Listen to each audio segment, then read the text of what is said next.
Delicate Subject, Chapter 53. Thane. The words, "indoctrinated presence detected," set his mind spinning. Jane had attempted a few things. It appeared that when they walked forward as a group, nothing. When he attempted to walk forward, nothing. When Garrus attempted to walk forward, nothing. When Jane stepped forward alone, indoctrinated presence detected. Jane was pacing, discussing options with David. "Can you identify that bit of programming?" "Components of the crucible and catalyst are not available for alteration. I do not know which part of the coding dictates this imperative." Thane held his tongue with a growing conviction that an attempt to alter coding would fail.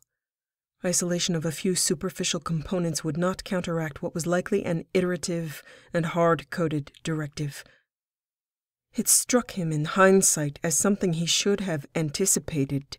If a weapon is created to destroy an enemy whose tactics include foremost corruption and conversion, make it impossible for them to utilize the weapon through a corrupted or converted vessel.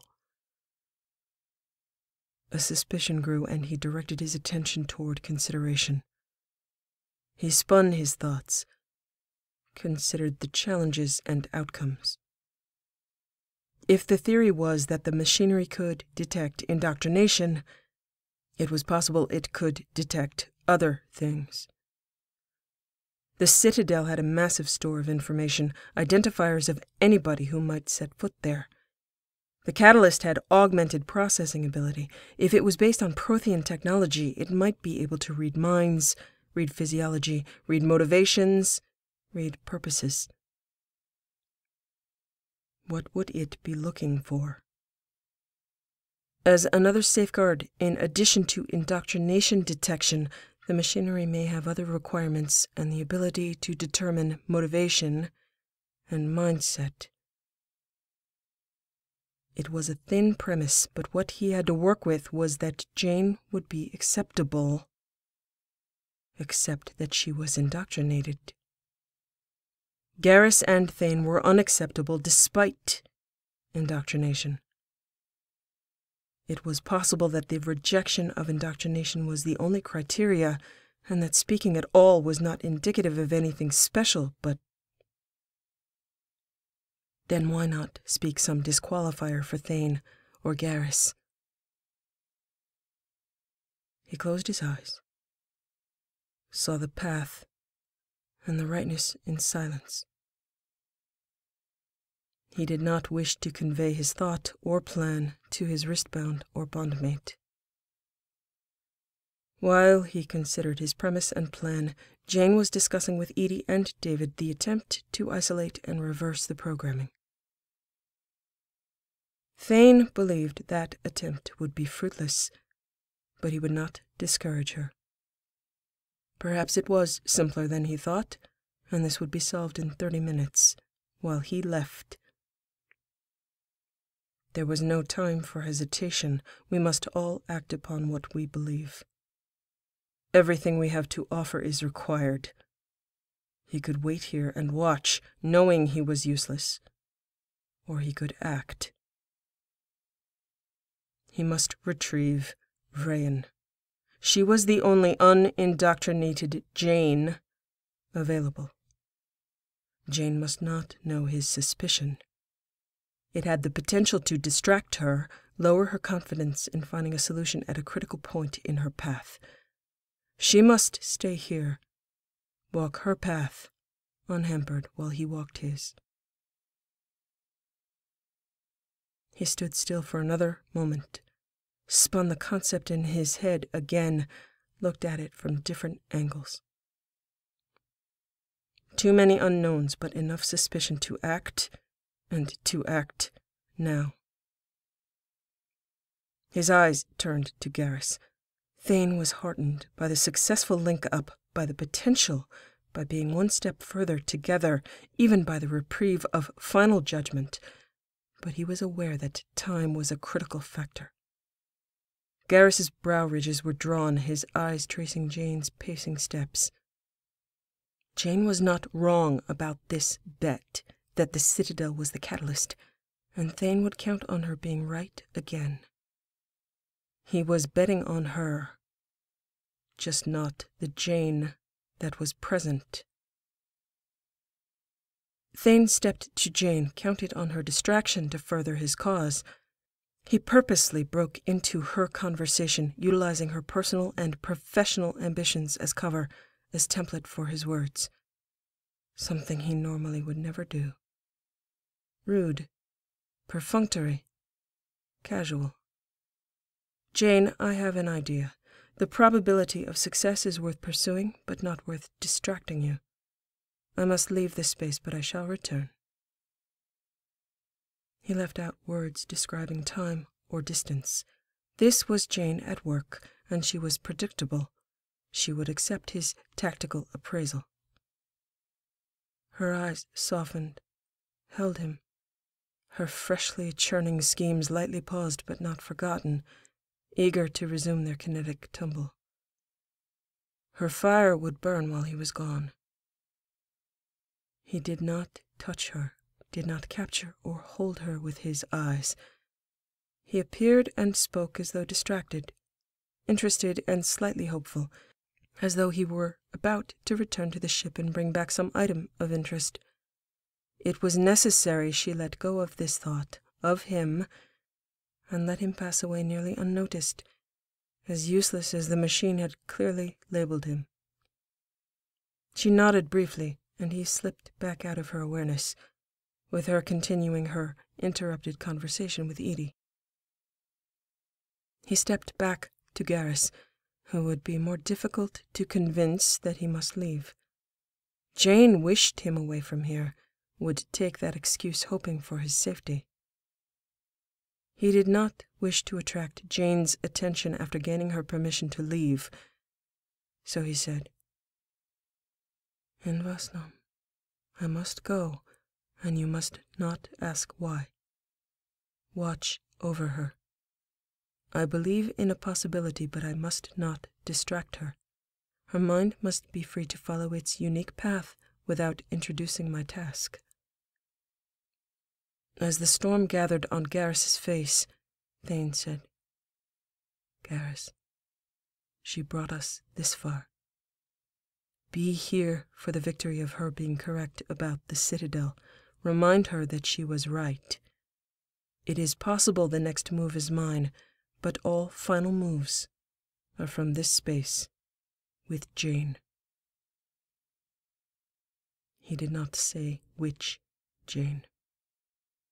He did not wait for Garrus's answer, turned to leave and asked David to guide him out.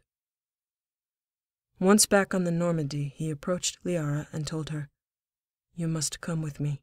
I will explain on the way." To Liara's credit, she followed immediately. He took a stealthed shuttle, asked David to open the internal Mass Effect relay on the Citadel for their passage to the Mu relay. It would take only 1 minute. Unlikely any other ship would be able to utilize that window. It would not require opening the main relay. Despite the original team having to fight their way through Ilos to reach it, it was open to the sky now, a known location with archaeology teams crawling over the space for years. They would be passing through relatively unused relays. It had only been 2 hours since the shutdown of the main relay to the Citadel's systems. It was possible that the Reapers had not directed full attention to the Citadel, were not concerned. Going out would be easy. Returning might be... He heard one of the iterations of Morden's voice as memory. Problematic. He had a direct link to David, would be able to time another pass-through on the way back, hopefully without pursuit. The system that housed Hagalaz was not settled by any Council race colonies as far as he knew. The passage should be free, and they were stealthed. Once they had passed through the Mu relay safely and were headed to the Mass Effect relay for this system, Liara turned and looked at him until he began to speak. He had redefined and refined his thoughts as much as he could, but this was all essentially conjecture. He did not look at her, but kept his eye on navigation equipment and indicators of the presence of Reaper forces to avoid possible detection. "Thank you for accompanying me. The Citadel linked with the catalyst, but there is a problem with accessing the final functions of the completed uplink. It will not speak to me. It will not speak to Garrus. It does, however, speak." When Jane approached, all it had to say was, "Indoctrinated presence detected." I have not discussed what I am doing with Jane, but she knows I have a theory regarding getting the uplink to speak. I will bring it a Jane that is not indoctrinated. He did not see her expression, but heard the stark note in her voice. "Vrain." "Yes, as she does not know me, I need you to convince her to travel with us." "All you're going to need to do is explain it. She'll go." "Entirely possible. Duty running deep. An opportunity to oppose Reapers running deeper in the Shepard women." "Jane's not gonna like this." "Whatever comes, whatever is required, Jane herself would tell us that the mission is of more importance than the individuals that undertake it." "Yeah, sure she would. And yet, if we're going with the concept that Jane is special, what specifically makes her special in this case?" "She is Jane." "Yes, and they are both Jane, and one is not indoctrinated, but what would this thing be looking for?" "Maybe it's just because I'm a Prothean expert and I'm obsessed by them, by one in particular, but what if that's part of it? What if Jane has the Prothean beacon and the cipher in her head?" "They both qualify." "Yes, but Javik also. What if that's what they're looking for? The Prothean beacon is a record of the fight against the Reapers." "You have melded with both." "I have melded with all three." "Interesting. So it is possible now to widen the set of candidates to 3. Javik fought Reapers for a lifetime, is Prothean. Vrain fought Reapers from the moment she found out about them until now, has the Prothean beacon and cipher in her mind." "I think only 2 candidates. I have not fought Reapers since I've known about them." "Nor have I, possibly explaining why I am excluded from discussion. I have followed Jane. I have opposed Reapers, but only at her request. I would not have opposed them on my own without her leadership. Garrus spent 2 years without her, opposing Omega, and not Reapers. And I was the Shadow Broker full-time. Only tangential opposition. For now, I would prefer to involve only Vrain, for several reasons. Javik is an admirable soldier, but it appears that there is an element of judgment and evaluation to this process, which implies a level of required strategic aptitude. There are 3 distinct bays, which may indicate choice. I trust Vrain. I know her. She is a superior strategist. Javik's purpose is vengeance and dominance. I do not wish to be represented by him.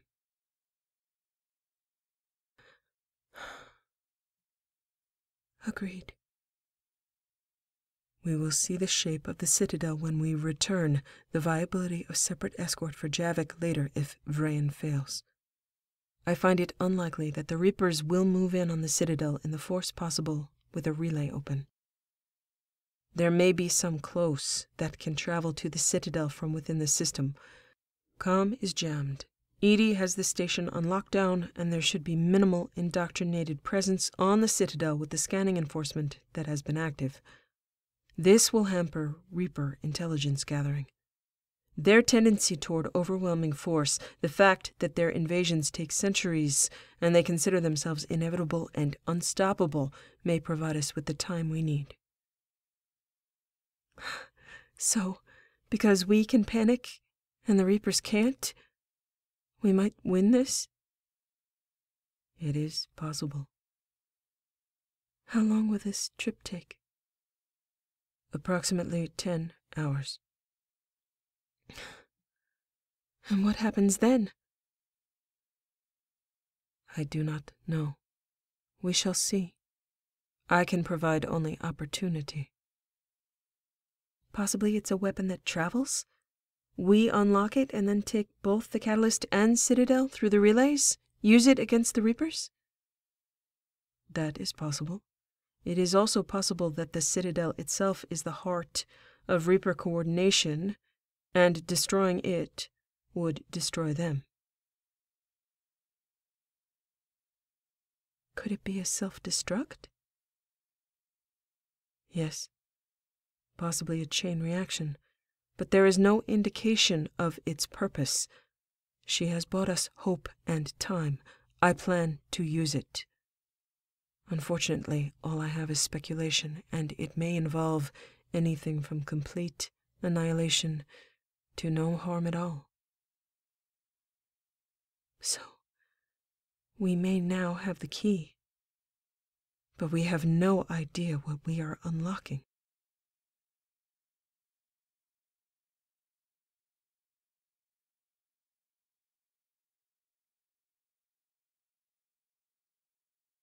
They docked at Hagalas, found Vrain. Liara said the same thing to her that he had asked of Liara. You need to come with us. I'll explain on the way. Vrain had looked back and forth between them, her eyes lingering longer on Thane. Okay. What about Farron and Koyat? They should abandon ship. Communication is failing. There's no reason to keep this as a base of operations. We're coming up on the end, one way or the other. Liara explained to Thane. The ship is a marvel, and can continue on its own for quite a while with automated maintenance. But while we're here, Farron and Kolyat should know. They're the only ones left. Kolyat. Thane had had no idea if he would still be on the ship, or with the established Drell communities. Communication had been severed. Thane had hoped Kolyat would be safely with the people he had provided to save, but felt a selfish spurt of joy at the knowledge he would see him at least once more. Given the option of leaving or staying, Farron chose to take one of the stealth shuttles and go to one of the Drell settlements. They had all been prepared to abandon ship, it having been anticipated often, possibly under hostile fire. Their main activity had been waiting, no longer able to watch or listen to the outside world. Kolyat asked him, Father, where do you wish for me to go? Kolyat was far more dutiful than Thane deserved. He looked in the eyes of his son. Kolyat had been abandoned often, harmed often, and rarely offered companionship or truth. Thane told him, Liara, Vrain, and I must go to the Citadel. I do not know if we will survive for long afterward. I do not know if any will survive afterward.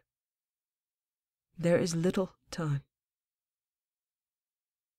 I would prefer for you to be safe, but I do not know where that would be. It would perhaps be wise for you to travel with Farron, be with your own people.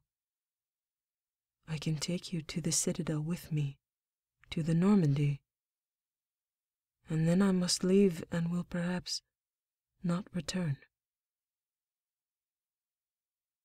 Kolyat nodded, accepting the directive with suppressed disappointment. Thane had seen that too often on his face. Thane said with truth from a selfish heart, the only one he had, "Kolyat, please come with me. It is what I wish. It matters to me that you are safe, but I cannot offer that to you. I can offer you my company only for brief hours. I can assure you that I want you with me, that I wish to know where you are, that it matters to me that you are close.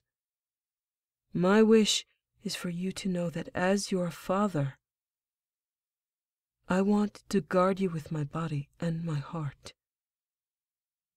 My wish for you now that you are a man is that you choose your own path for your body and heart. I ask with the knowledge that you can say no and go along your own path, but that you know that I wish to hear your footstep on every path you take." Quickly gathered belongings and hugs, goodbyes to Farron, and Kolyat chose to travel back into the heart of the fight with Thane. And Thane's heart broke, as it would have if he had chosen the other direction and gone to a colony. All of his remaining choices were poisoned. But he would drink deep and hope to find an antidote.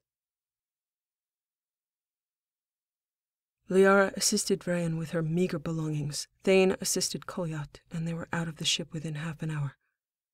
Once they were safely out of the system and headed toward the Mu relay, no Reapers, no noted surveillance or tail, Thane explained briefly to Vrayan's appraising eyes and Kolyat's watchful presence. Vrayan listened very carefully to Liara's and Thane's explanations and said only, "She's not gonna like that." There was silence for a long moment, and then Vrayan told Thane, "Stand up. Let me take over. Go talk to Kolyat." He was halfway out of his seat before he realized once again that this was not his Jane. Part of him rebelled, and he knew that was not true. She was still his Jane.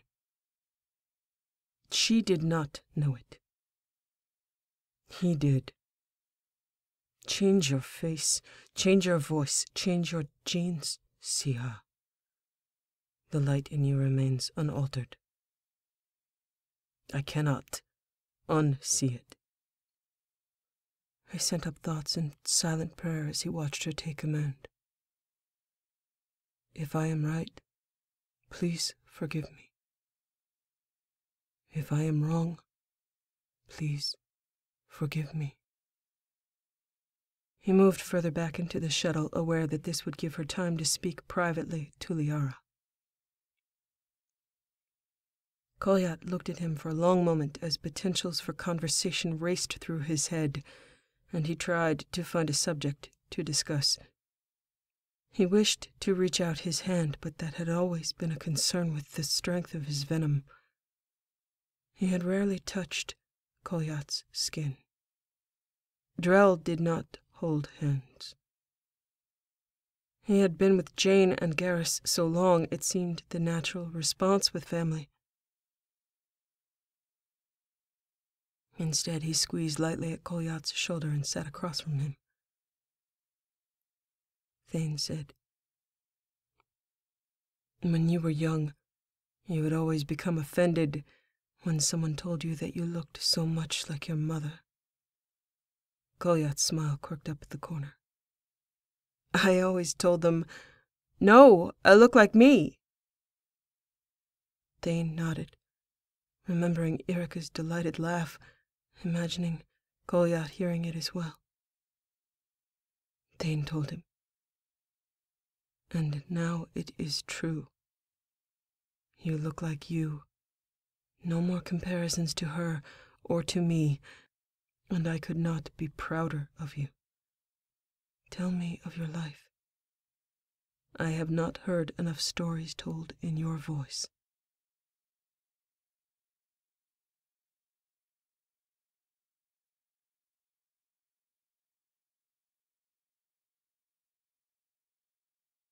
They were through the Mew relay, back onto the Citadel with no difficulty. David and Edie reported that evacuation from the Citadel was continuing. No progress had been made on Jane's end. Garrus was with her. Edie remarked, "She has been particularly concerned about your absence." No doubt.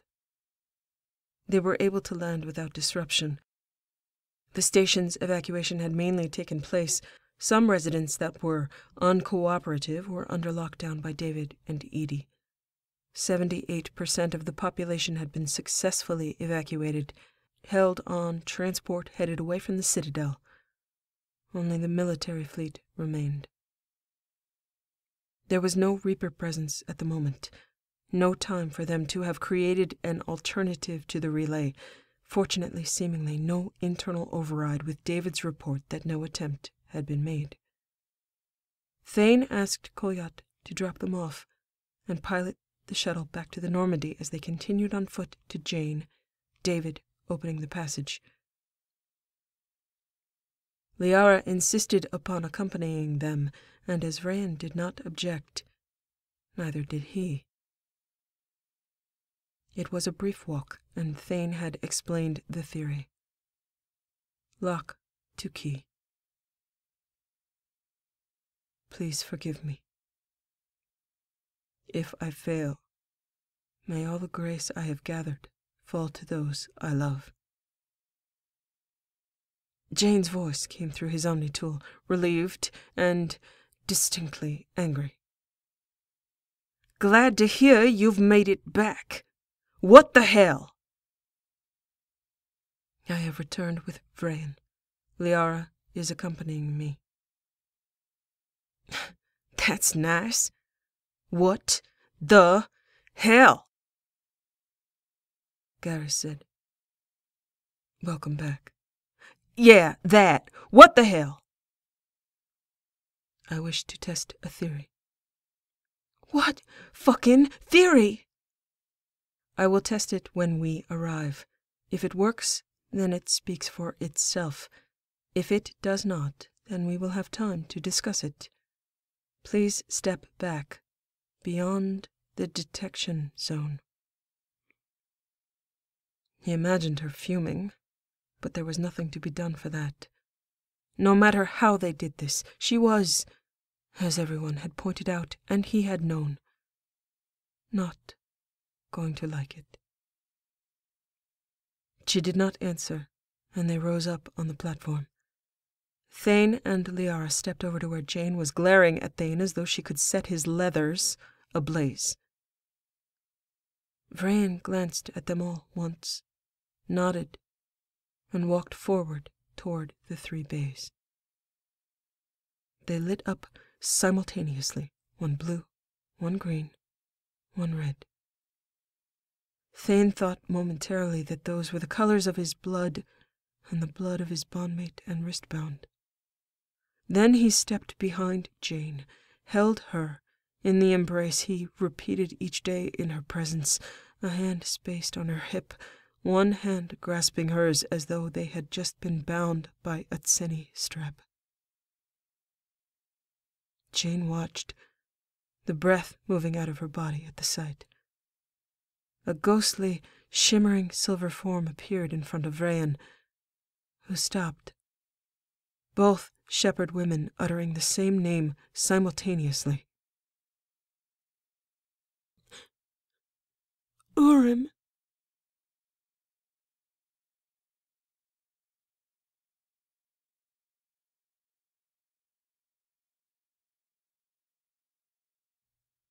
Jane Shepard. She stood, rooted to the floor, staring at the image of Urim, taking in the colors of suddenly humming bass. They'd done it. Thane had been right. She swallowed after blurting Urim's name, realizing this was, of course, not Urim. But the look on his face, his smile, the way his head tilted. She missed this man so much. Tears crested her eyes at the reminder of her broken grief. This was a thing she knew, but... Hello, Shepard. His voice was rich with the teasing humor that belonged to him, the irony invested in saying a name he had never spoken aloud to her, had told her he would forget. Now when he was dead, now when her name mattered, he would be as stubborn as he had been in life, and would not call her the name he had given her himself, whatever his meaning. He was not a thing. He was her memory of the man. She allowed herself a few seconds only of seeing his face, listening to his voice, reminded herself she could not touch him, and then said, "Do you have questions 3? He smiled and inclined his head. You do not have much time. The forces you oppose are closing in. Soon they will appear on your instruments. Some of the ships of evacuated citizens are being pursued. Yes, I have questions 3. All right then. Get on with it. I am pleased to meet you." What are you? I am the catalyst. The Reapers are my creation, my solution to a long-observed problem. Organic life rises, synthetic life rises. They create conflict. That conflict creates annihilation. So, you just decided to wipe them all out? You get that makes no sense? The catalyst smiled with Urim's face. There is annihilation. Yet there are memories and experiences that are preserved. Life flourishes until it reaches a stalling point, and then it crashes. I have watched this pattern repeat itself uncounted times. But take the form I hold. Urim Infar, a young Drell man who died at the invasion of the Citadel. He is in your memory, and I could learn much about him from that. But I know more of him than you know of him, though he would bear no love for me, and would give you all his worlds. There were collectors present during that invasion, and his body was one of the ones taken. Everything that young man was, everything he experienced, the woman he loved, all preserved, remembered, enshrined. There will be no end to this young man. If you die here, he will exist throughout eternity.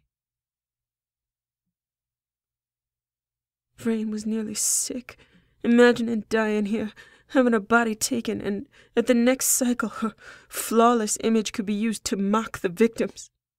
She swallowed hard against gorge and told him, "You keeping us as books in your library or puppets you wish to wear does not interest me. Tell me what I need to know, what I need to do." You stand on a deck conceived by the combined efforts of uncounted civilizations that died before you, who died and are remembered. You have opposed my plan. You have reached this opportunity, regardless of whether or not you choose to believe. I salute your ingenuity and focus. You are worthy to choose. Choose what? It indicated the base. Your future. Every living thing's future. I allowed the crucible to exist. I allowed its plans throughout the cycles to flourish. Its completion is indication of cooperation and intelligence. Its persistence is testament to a will to survive that defies my judgment and is present in each cycle. You reaching this spot and being offered a choice is an indication of my willingness to abdicate responsibility. You must now take it upon yourself to choose your own future and accept the consequences of your choice. It indicated directions and outcomes. You can choose to control the Reapers. Your consciousness will set the template of control. You will die. You will merge with the energy of the catalyst, and the Reapers will be yours to control. Vrain held her questions until the choices were revealed. You can choose to destroy the Reapers. In the process of that choice, you will be destroying all expressions of synthetic life in this cycle. Your allies, the Geth, will no longer function. Synthetic life such as Edie will cease to exist, as will the Reapers and all their technology. The threat will be gone. This cycle will continue, but I warn you, synthetic life will be rebuilt. It is inevitable. You may discover how to synthesize those life forms on your own, or they may result in the same conflict again. You will not die, but you will be greatly diminished, as will any other human that has technological and synthetic upgrades. It indicated the center bay. Here is the path of synthesis. All life will be recombined to contain elements of synthetic and organic. There will be no distinction between them, therefore no need for conflict. Those who have been harvested through the cycles, their memories and knowledge will be incorporated back into those who have survived this cycle's testing. Here again, your consciousness will set the template of synthesis. You will die. Freyan stared at the thing that they had unlocked with the lives of billions and the minds and resources of tens of thousands who were still struggling to live. Live together. The Reapers were closing in on the station. She had been warned.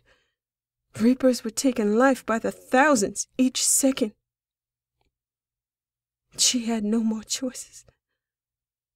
She turned back to the living, back to where Liara stood, alone and still, pale, a statue of beauty in blue.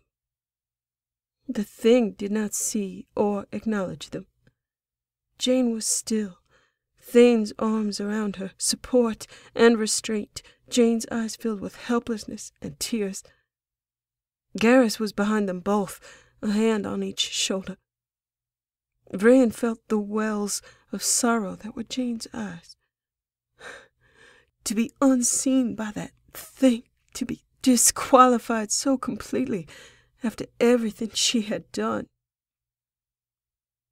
Vrain stepped first to the inseparable tangle of Turian, Drell, and human. First, Garrus, the sight of him a rush of the safe things in the storm, the still jarring sight of his injured mandible, though for him it had been so long. She put her hand along the side of his jaw. I love you, Garrus. You are safety and protection, and all the good things that make me want to fight for them. For you. He pulled her into an embrace, touched his crest to her forehead. I love you. Always knew you'd save the galaxy. She smiled, turned to Thane, who did not let go of Jane, and that was right, because Jane would do what I want to do, and she can't, and he needs to hold on to her. She pressed her cheek to Thane's frill. She told me that you knew me, that you would never betray me, that you would follow any command I gave, and that she and I had earned that together. Now you know I'd follow your command. Take care of her. Thane turned tortured eyes to her. Always see her. Vran turned her eyes to Jane, who was struggling now, against Thane's hands, against Garrus's hand on her shoulder, saying, Listen, you don't have to do this. It could be lying. We could... Vran put her hand on the back of Jane's head, the feel of short hair and defiance, and told her, We don't have time. Enthusiasm isn't necessary. Vengeance is mine, saith the Vran. Thank you for bringing me back. Thank you for giving me the life I've had. What I do with it is up to me now. Thank you, and I'm sorry. She kissed Jane in the center of the forehead with her saying, No, please, no. Thane, Garrus, in absolute helplessness, held Jane in place, with the things, unseeing eyes passing through her. Vran moved over to Liara, kissed her. I love you. You have made my brief resurrection worth every second. I'm sorry I'm going to miss the rest of it. Don't you dare. Whatever you are doing, wherever you are going, I am staying with you. I let you tell me to leave your side once on the Normandy. Never again. Do you hear me? Never again. We do this together. A gasp from Jane, more protest and struggle, and Vran thought for a moment that Jane would kill them both to keep that from happening. If anybody understood, she did. Vran held her arm out to Liara and said, By my side, if we are creating a future, I don't want it any other way. She and Liara walked up to the bay glowing green. Synthesis. She heard and saw Jane held up by her two men, the thing, impassive and uncaring. Then she focused on Liara's eyes on hers, Liara's lips on hers, Liara's mind in hers, as it should be. And then both fell back into the column of light.